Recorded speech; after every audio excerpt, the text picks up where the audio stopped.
Hard. Keep going, keep going, keep going, keep going, keep going, keep going, keep going. Good. Good. Do you want to go to jail with No. multiple charges? No. Put your hands behind your back. Please don't do this. Please, I just want to talk to you. Okay. I didn't realize there was a big line, and I literally just smacked into them. I've had 2 shots and 1 drink tonight. Okay. Like, I have nothing to do with you. You are a bad person. You're a bad person. Listen to me.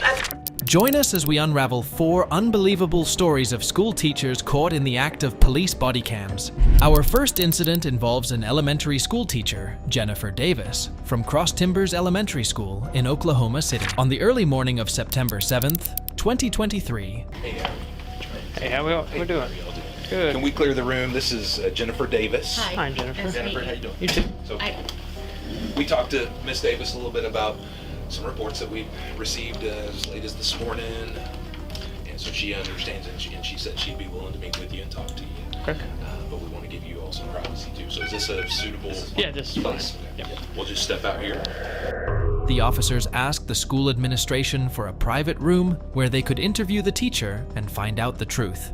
The cops then started questioning Davis about possible drinking at the school, which she denied and said she just had 1 glass of wine last night. How you doing from there? I'm good. How are you? Oh, it's almost the end of the week. So what's going on today? They said they had reports where I was drinking at school, which has never happened. When was the last time you had anything? Last night. About what time did you quit drinking? Probably about 10:30. How much did you drink? Just a glass of wine. Nothing major. Despite her assurance of sobriety that day, the officers decided to conduct field sobriety tests. They began with the horizontal gaze nystagmus test, a standard procedure to assess impairment. Well, would you be willing to submit to some tests Yeah. to make sure everything's okay? Okay. All right. What I'm going to do first is I'm going to check you for HGM. Okay, this is what we call standardized field sobriety tests.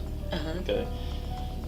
There's 3 of them. I'm going to pretty much focus on the first one, which is horizontal gaze nystagmus. I'm going to have you take your glasses off, and I'm going to have you, we'll stand up when we do this, but I'm going to have you track my I am finger. so blind without them. I can't hardly Can you see something like my finger about Yes, 6 yes, inches from yes, your face? Okay. Yes, absolutely. All right, let's try that. Go ahead and stand up for me real quick if you would.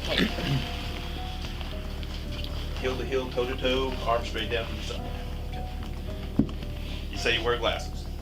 Yes. Any traumatic brain injuries? No. Growing up or anything like No. that? Okay. 'Cause sometimes that can affect what I'm No, doing. I can't see without my glasses. That's all I was saying. Okay. All right. Can you see that right there? Mm-hmm. Okay.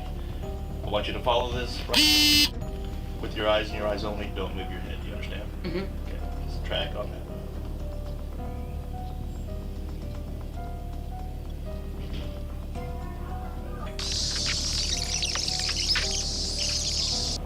Try to keep your head as straight as you can, okay?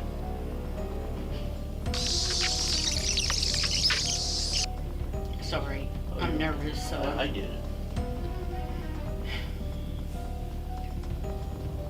Keep your head straight. Just put your eyes on me.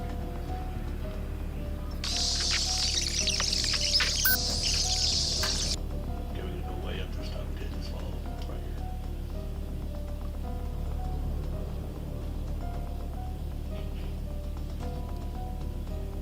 Okay. That's it.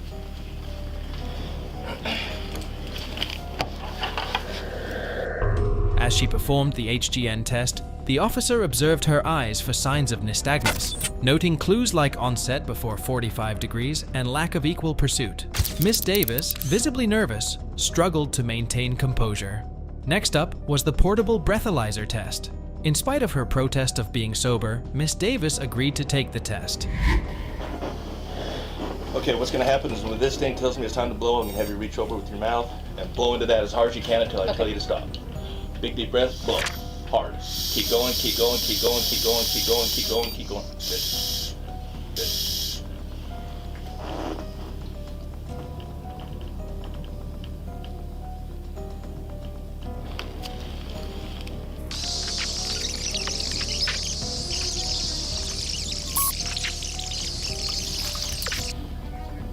I don't even know what that 0.06. is. That In spite of her protest of being sober, Miss Davis agreed to take the test. The results showed a BAS of .066, just under the legal limit. The officer explained that its reading might be lower than the official intoxilizer used at the police department. You are just under the legal limit. So if you were to be out driving right now, you would be charged with DWI, driving while intoxicated. Under the legal limit? Just under it. The legal limit is .08, which is DUI. From a .06 to 107, you can be charged with DWI. See, let him talk to. But I'm under the legal limit, right? So under the legal limit just means that you're under the legal limit. It shows that there's alcohol in your system, so you are still technically intoxicated. You're just under the legal limit of .08.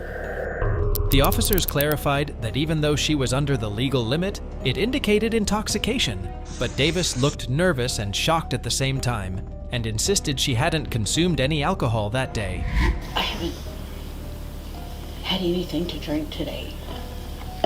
Okay, well, I'm gonna let Mr. Let me ask you this, is there anybody that can come and pick you up here at the school? Yes. Okay. But, I mean, I don't... Hold on just a minute. But I'm under the... Somebody called in and said, I don't know all. No. Yeah. Last night, but nothing. Am I going to count? Like, where am I? To the safety center. It's on To the 177 safety in Leo. center. Just log on. Same thing. Now, explain to her, ma'am. Do what? Once you're booked in, like I said, it's a municipal charge of PI. It's a municipal It is a bondable charge, so as soon as you're booked in, somebody can come. 7 to 3. No, actually, I wasn't drinking this morning. That's what I'm. No.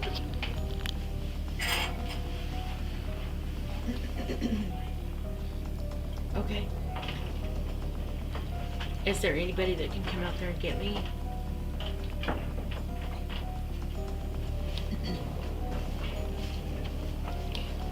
Anybody? Okay. 7 to 3. Do you think, but you will be able to pick up Maisie? Okay, Yes, sir, I was. bye. Which name? Burglar alarm. I was gonna see if he could take that burglar alarm call. The officer, respecting her request, allowed her to contact someone.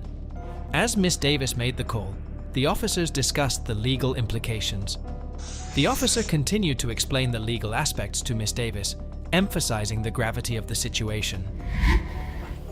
Okay. Can I have somebody pick me up? Well, I've got a legal obligation. Okay. You're here entrusted for the care and safety and the for the I teaching of these kids. understand, but Okay. No, today you're going to be arrested for public intoxication. please don't do this. I will have Listen, my sister come get me, I don't write the laws. and I will resign.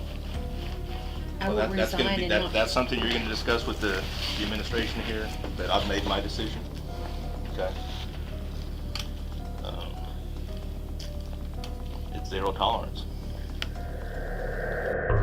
Despite her plea to have someone pick her up, the officer stressed his legal obligation and the trust placed in teachers for the care and safety of students. He informed her that she would be arrested for public intoxication. Like if you were to be out driving right now and you got pulled over and you did SFSTs like you just did and did a breathalyzer, you could still be charged for DWI. Not DUI, but DWI. Okay? Does that make sense? Kinda. Okay. Yeah. Outlining the options of resigning or facing termination based on the outcome. Miss Davis expressed her frustration, questioning who reported the incident. I would just like to know who reported. Like, and I did not drink today. Well, I'm That's going to tell what you from a legal standpoint, when people call in and report a crime, of any crime, we're not in the business of telling people who made the report. I know. Reasons you can't. behind that. I Okay? understand that. Okay. So, you're taking me to county? And it's gonna be a municipal charge. I'm not gonna run it through the district court, it'll be through the city to Tecumseh. It'll be a municipal charge of public intoxication. Okay? Adhering to protocol, the officer explained that they don't disclose the identities of those reporting crimes. During the conversation, Miss Davis provided information about her personal belongings. Would your ID be in here? Yeah, I can get it. I'll get it for you. Once you're in custody, we have to search all belongings, okay? Is there anything in here I need to know about? Just my medication that I take daily. Jennifer, with Maisie being here, is there someone we can contact? My sister, can I call her now? Can I call my sister, I'll let you do that. please? Is she on the pickup list? Yeah.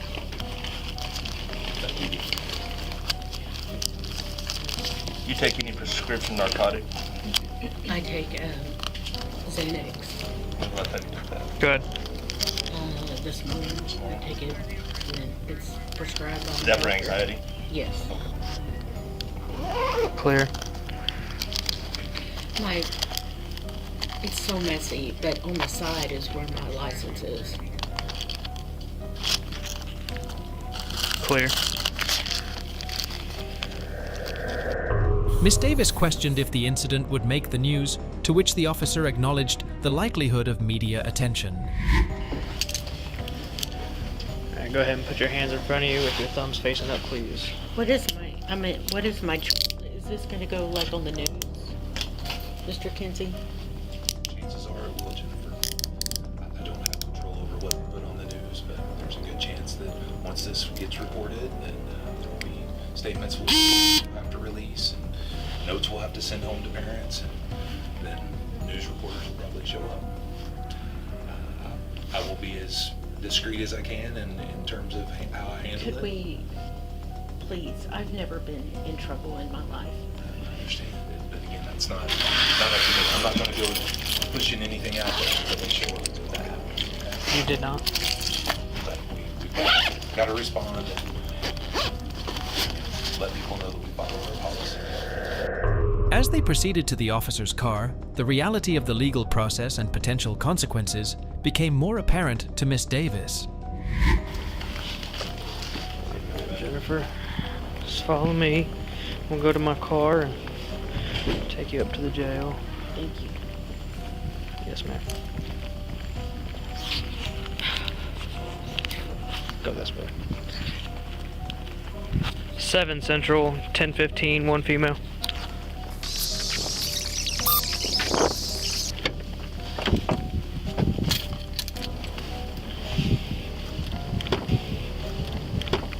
When I get to the jail, can I call somebody to come get me? They will. Oh, you okay? Yeah, They'll. not a comfortable seat. It's not. Miss Davis was charged with being drunk in public. She quit her job as a teacher because of this. Up next, witness another educator's unexpected clash with the law, blurring the lines between personal life and professional responsibility. Did you drink at school is what he's asking you to tell us. I didn't drink at school. That wouldn't blow that right there. You blew 2 times the legal limit. Our next incident involves 53-year-old Kimberly Coates, who was in a troubling situation on the second day of school. It was August 7th, 2023, when the footage began with Superintendent Doug Ogle expressing concern about Kimberly Coates, noting that she appeared different from their earlier interaction. Kimberly, come on in here and have a seat a second. Okay. I want to visit with you. All right. So, just observing you in classroom, it looks like something's off a little bit. And so I've asked Officer Dean to come in here and visit with it. Have you taken anything that's, do you have a prescription for anything that maybe you have taken today that just seems like you're not the same person that I talked to this morning? I did take some medication last night to help me with sleep because I have some anxiety stuff, but that's Now, one thing I would tell you is, for your employment, I want you to be truthful. Okay. And so, would you be willing to take a breathalyzer test? If I needed to, yeah. You don't have to, but if you're willing to do it, that helps us. Ogle mentions that he has asked Officer Dean to intervene. This sets the stage for the unfolding incident, suggesting that Kimberly's behavior has raised suspicions. Have you taken any sort of medication today? I'm sorry, what? Have you taken any medication today? I did take some medication this morning for my anxiety. What did you take this morning? I think it's called,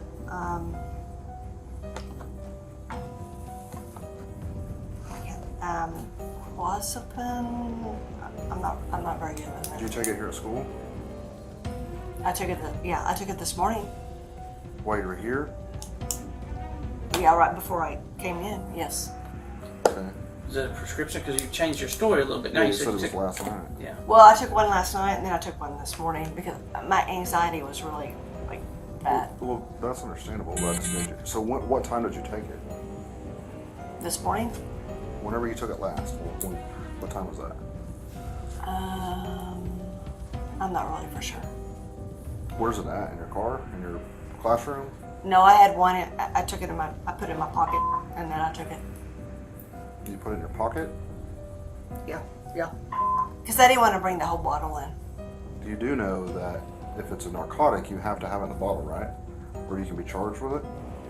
I did not know that. Yeah, it's got to be in the prescription bottle. Yeah. Well, I'm just going to be honest, Kimberly. I'm concerned about you. I have a responsibility to take care of the kids. Right. And it's not going to be my decision. It's my decision. So let's see what happens.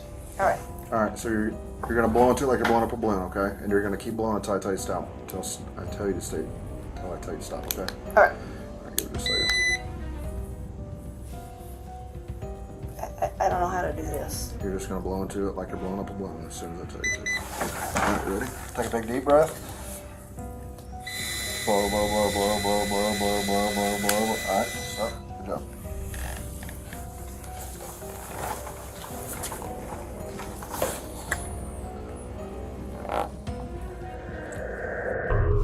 Transitioning to a breathalyzer test, Ogle introduces the possibility of alcohol consumption, to which Kimberly reluctantly agrees, revealing a cooperative yet uneasy demeanor. You gonna tell me the truth? How much you had to drink? I drank last night. There's no way you drank last night. Well, I did drink last night. Did you drink at school? Is what he's asking. Tell us the truth. I didn't drink at school. That wouldn't blow that right there. You blew 2 times the legal limit. I did. Yeah. The breathalyzer test results reveal a blood alcohol content of 0.24, significantly surpassing the legal limit for driving. This revelation intensifies concerns about her fitness in a school setting. Expressing concern for Kimberly's well-being, Ogle emphasizes his responsibility to ensure student safety. Kimberly discloses her struggles with depression and admits to drinking the previous night, insisting she didn't consume alcohol at school. Here's our drink that you have. What's in this drink? That's a Diet Coke. Is there anything liquor in it? Nope. So if I go into the classroom, am I going to find anything else? Did you go to your vehicle and drink if we go out and search your car? No. So where did the liquor come from? Did you leave campus? Not today. Based on Kimberly's test results, Officer Dean expresses concern about her potentially being a functioning alcoholic. Ogle and Dean discuss the need for someone to pick her up to prevent a DUI arrest. So what happens? So what happens then, Mr. Ogle? Well, my recommendation to the board is going to be to terminate you because you're under the influence. Or you can resign. You won't give me like a second chance or anything? No, not in this situation.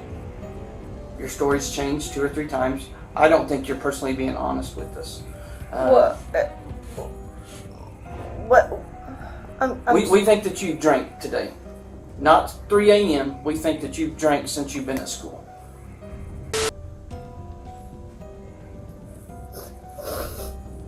I'm sorry. I don't mean to to waste your time or anything like that. I'm sorry.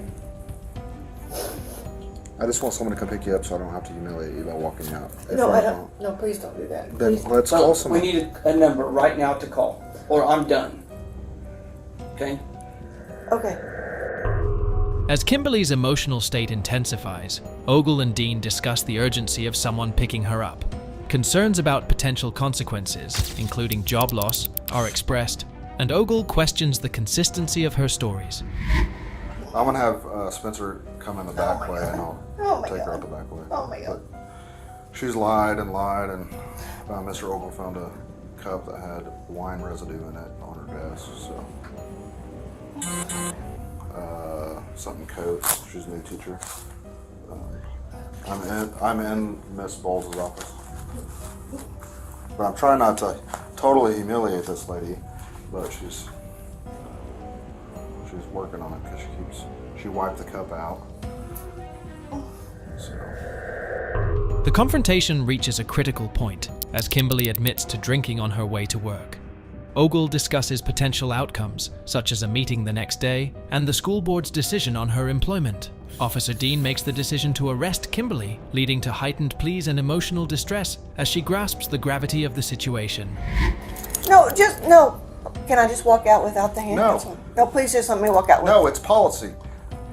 I'm gonna cuff you up front. If you're gonna keep running your mouth, you're gonna get cuffed behind you. Wait, can I just talk to you for a second? Please. Please don't. Put your hands behind your back. No, I don't want to. Do you want to go to jail with No. multiple charges? No. Put your hands behind your back. Please don't do this. Please, I just want to talk to you. Can you just talk to me? Put your hands behind your back. Please, will you just please talk to me? I've tried talking to you. Well, you're not talking to me now. Talking's over. As Officer Dean attempts to escort Kimberly out, she continues to plead and resist arrest, emphasizing the challenging decisions faced by law enforcement when handling individuals under the influence. Ultimately, Coates was arrested and booked for public intoxication, highlighting the severity of her alcohol-induced actions. After Kimberly Coates' distressing arrest in Oklahoma, let's shift gears where a seemingly routine collision with a Chevy pickup takes an unexpected turn. Did this happen right here, or where Like, did that it literally just happened right here. Our third incident involves Allison, a young teacher assistant from Texas A&M University in College Station, Texas. On June 12, 2022. This is the driver. Silver car? Yes. What did she crash into? The back of a Chevy pickup. We just had him move so it would, because it was smishing everybody. Okay. He had. What was the other? It was I think it was a Chevy Silverado. Was the driver or the owner there? Yeah, he's right there. The blue shirt. Blue shirt. Okay, and then this is. Sorry, don't mind the girl On the right. Okay. 11, 44, 27, 28. Okay. Here, let me talk to you over here, okay? The police officer approached Allison and initiated a conversation about the incident. He quickly transitioned into questioning her about the night's events and her alcohol consumption. Allison, unaware of the looming consequences, explained that she had 2 shots and 1 drink that night and was fixing her hair when her car crashed into the pickup. So, what happened?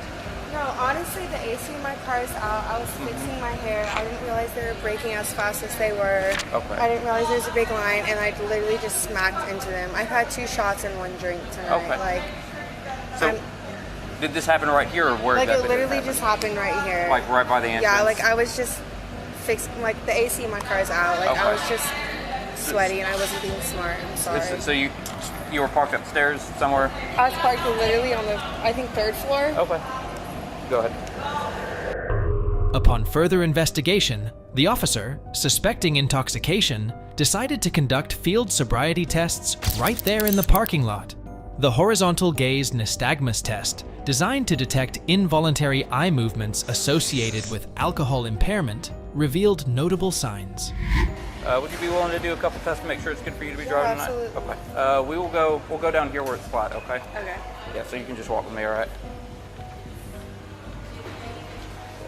we're gonna go right over there behind that road closed sign, okay? You could just watch my bike. I'm gonna do SFSTs over here. Okay. Thank you. 10-4, the off-duties are with me. Actually, we're gonna come right over here. Okay. Temple. Do you wear contact lenses? I do not. Okay. If I could just have you face me, stand with your feet together and your arms down by your side. First thing I'm going to do is I'm going to check your eyes, okay? So what I'd like you to do, follow the tip of my finger with your eyes and your eyes only without moving your head. Do you understand? Yes, sir.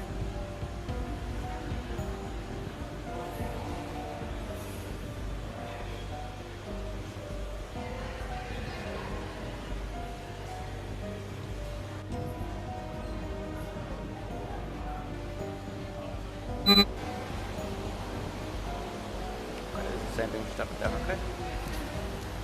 Oh, without moving my head. Yeah, Sorry. just keep your head still. Sorry, Same as before, my just bad. follow the finger. That's We're my almost bad. done, okay?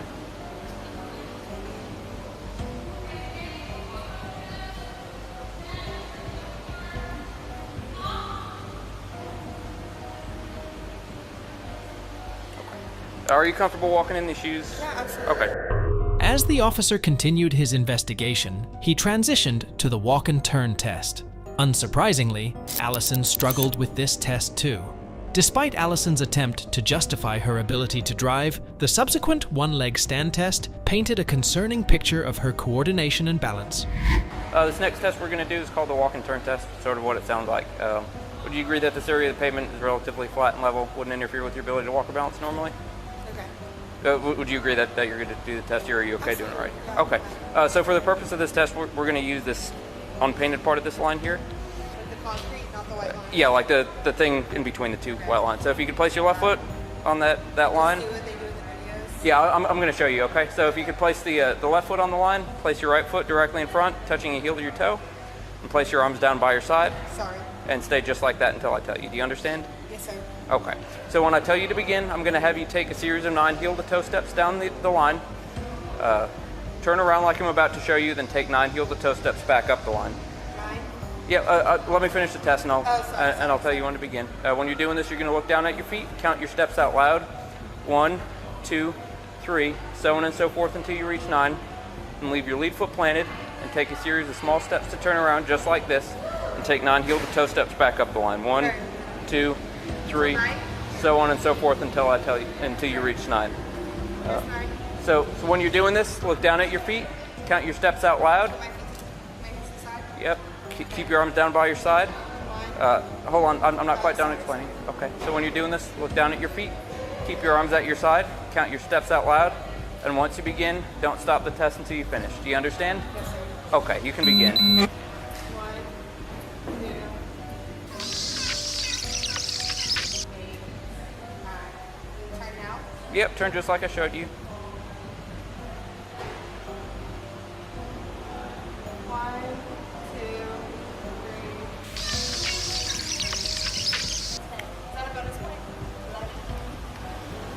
3. Okay.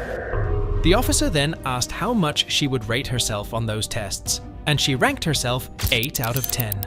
The officer, who knew she was intoxicated, told her that there was still a 20% chance that she could run over somebody. Next test we're going to do is called the one-leg stand test. So for now, if you could just stand with your feet together, arms down by your side, just like you've been doing, and stay just like that until I tell you otherwise.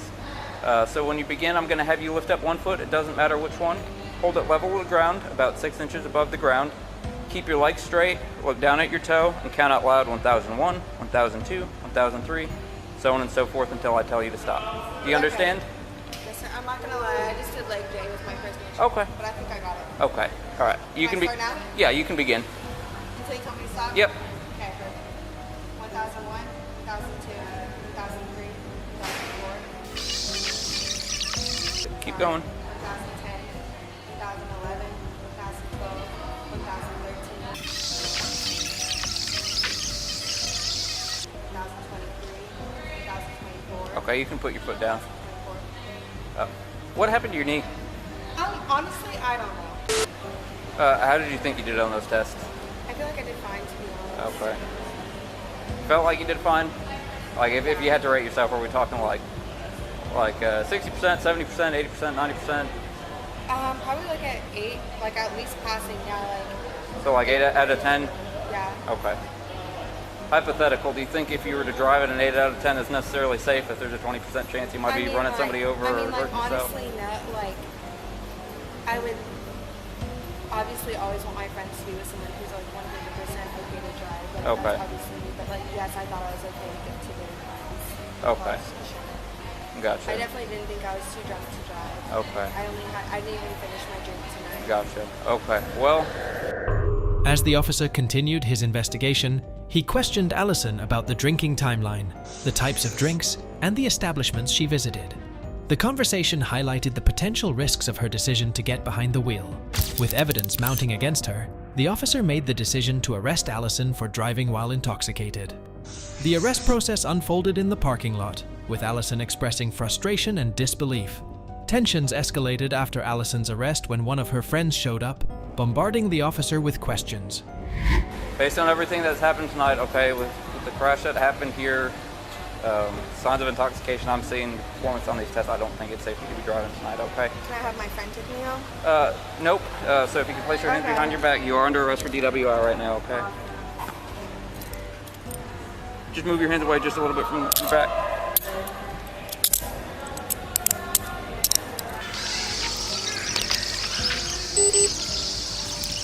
Yeah, it's gonna get towed. Give me just a minute. Can I talk to my friends at least about what's going on? Are they here right now or? Okay. Yeah. Give me just a minute. We're gonna come back around this way over to your car. Okay. 1144 1095. Roll Excel for the garage, please. Yeah, I know that. What happens with the car now? It's gonna get towed. Why? Why can't this is my girlfriend right here. Okay. Why can't I drive that car? Because she was driving it, she got arrested out of it, and it's probably not even a safe mechanical condition to be driving right now, okay? The only thing is the bumper. Okay. The only thing is it's hanging down. I have the keys right now, so I just understand why I can't drive it. Because it's not in a safe mechanical condition to be operated on the road. If you drive it on the road, I'm going to arrest you for operating it in an unsafe mechanical You would arrest me for driving that car on the Yes. road right now? Okay. Did you say you have the keys? No, I didn't. Okay. Yes, you did. Where are the keys at right now? Where are the keys? Yes. I have them. Okay, I need the keys, sir. We need them right now? Yes, or else you're going to go to jail if you don't give them to me. Interference with public duties, I'm okay? going to go to jail if I don't Yes, get the keys. correct. So you're just, okay. All right, whatever, bro. Go ahead.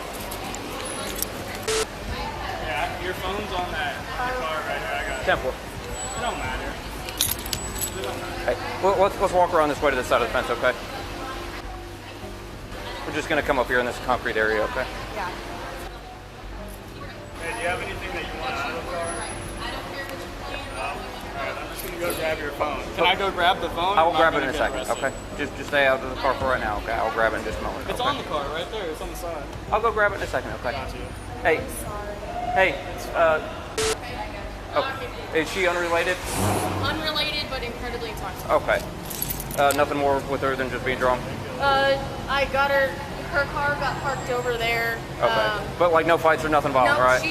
she's fine, just drunk. The officer, looking stern, demanded the keys to Allison's car, but the friend hesitated. The officer, not backing down, warned that refusal could lead to a jail visit for obstructing public duties. Faced with the ultimatum, the friend reluctantly handed over the keys.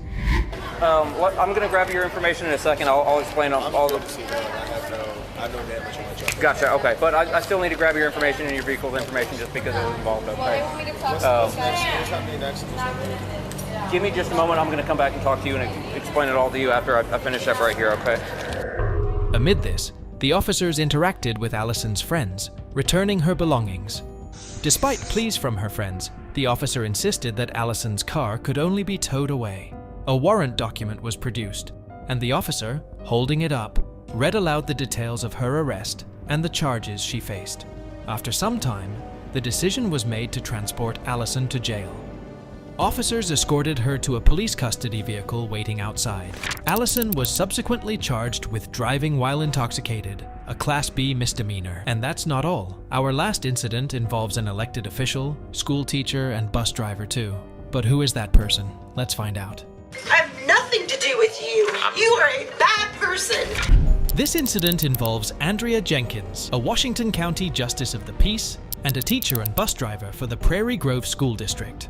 On June 12, 2019, around 8:10 p.m., officers and his colleague were dispatched to an accident at the crossroads of Highway 62 and Butler Road. He is in the process of getting insurance. He's like, I just last week got his insurance or talked to his insurance. Did you drive here or did someone drive you here?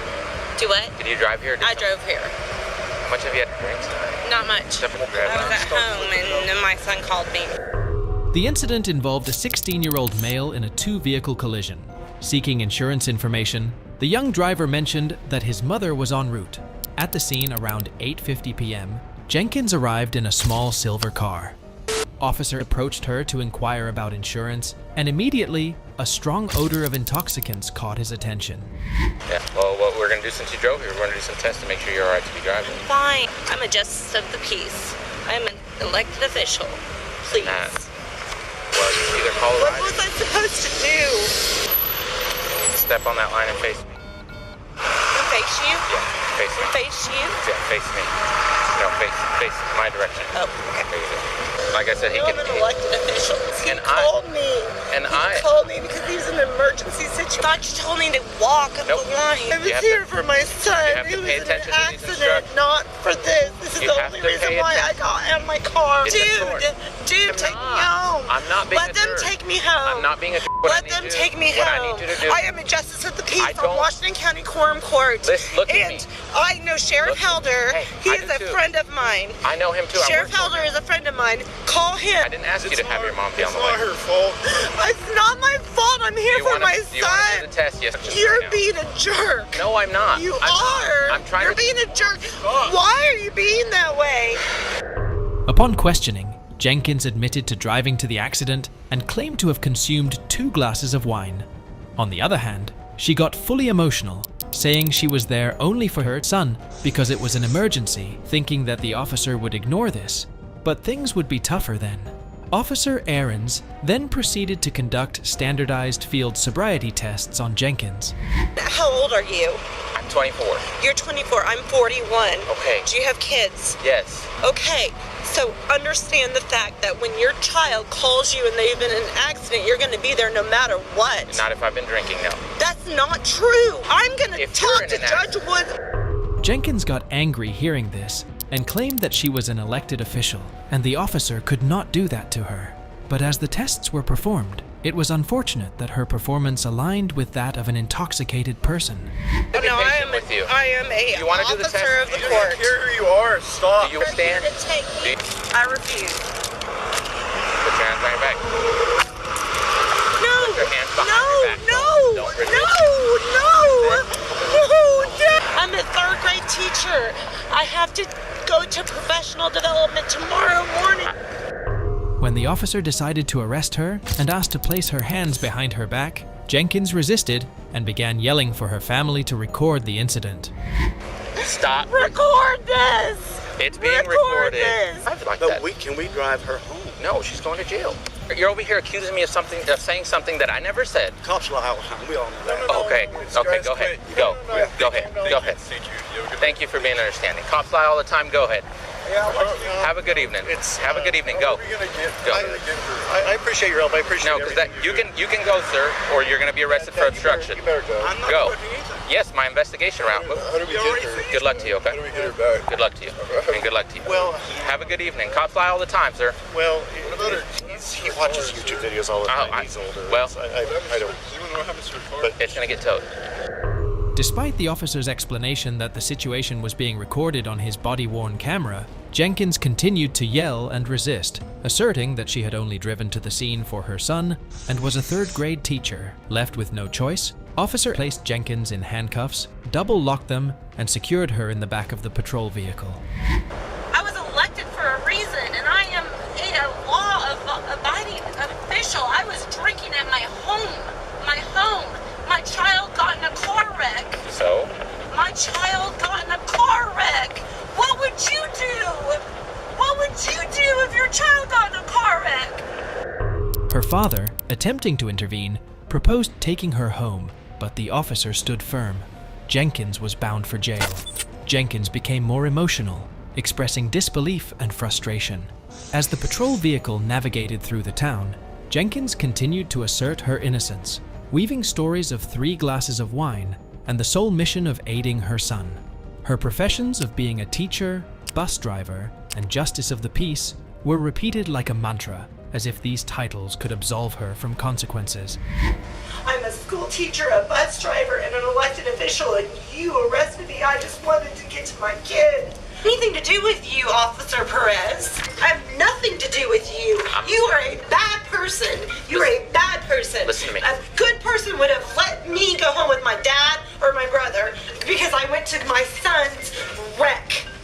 You, on the other hand, don't be rude. It has to be someone else. That's childish. Act your age. Okay, you're a grown woman. A suspension on your driver's license but it's not limited to the suspension or revocation of your driving privileges. But I am and if you are a bus driver. Listen, and if you are a commercial driver's license holder. I have wine in my own house, and then now I'm being and if you are doing that. This bullshit. No, you're not. I actually said a prayer in quorum court yesterday for all of you guys. Arriving at the jail, reality sunk in when the officer informed Jenkins that her driving license had been cancelled, prompting shock and anger. I asked if you put me in cuffs in front of my kid. I walked you over. Oh no, you didn't. He saw it all. I watched it all. Take a deep breath, tight seal, blow like you're blowing a balloon until I tell you to stop. Deep breath, tight seal, blow, keep going, keep going, keep. The final result of this test was a .17, almost double the legal limit. That's why you were arrested. You weren't arrested because you showed up, and you were arrested because you were 2 times the legal limit almost. Your first result was a .185. Second result, 171. The saga continued as the officers pressed for a breath test, met with further resistance. Jenkins, still reeling from the unexpected turn of events, expressed disbelief at being arrested in front of her son. The climax came with the revelation of a blood alcohol concentration of .17, twice the legal limit. If you could check yes or no for that additional test down here at the bottom. So that's the one that we talked about, that you have the right to. Well, you just ruined my career. I hope that one day you realize that it was your decision, not mine, to get behind the wheel. Do you happen to know what this is? It was in your purse. It's a partial pill. Jenkins claimed it was merely wine, but the unbending and impartial law continued its course. In the jail, the weight of titles and professions faded, exposing Andrea Jenkins, Justice of the Peace, to the harsh reality of her choices. Locked away, the grandeur of her position couldn't shield her from the raw consequences of that fateful night. In the aftermath, Andrea Jenkins was charged with driving while intoxicated, as well as pleading guilty to a misdemeanor DWI charge in December 2019, and was fined $1,040, plus court costs, as per Prairie Grove District Court. Despite facing legal consequences for the 2-glass wine-induced incident, her jail time was eventually suspended. If you love true crime stories that make your heart race, subscribe to Mr. Evidence.